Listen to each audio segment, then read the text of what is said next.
Nafahamu sisi kwamba nchi yetu katika mwaka huu itaelekea katika uchaguzi mkuu, na uchaguzi mkuu unakuwa na mambo mengi.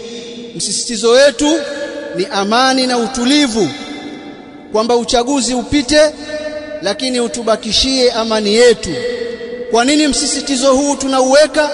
Kwa sababu mara nyingi kumeshuhudiwa uvunjifu wa amani katika nchi zetu za Afrika katika kipindi hiki cha chaguzi.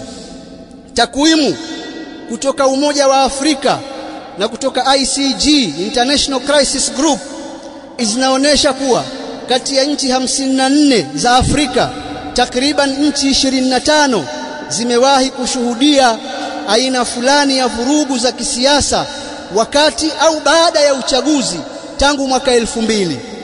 Tukitoa mifano michache, Kenya mwaka 2007 vurugu za uchaguzi zilisababisha takriban watu 1500 kuuawa na watu takriban 600,000 kuhamishwa katika makazi yao.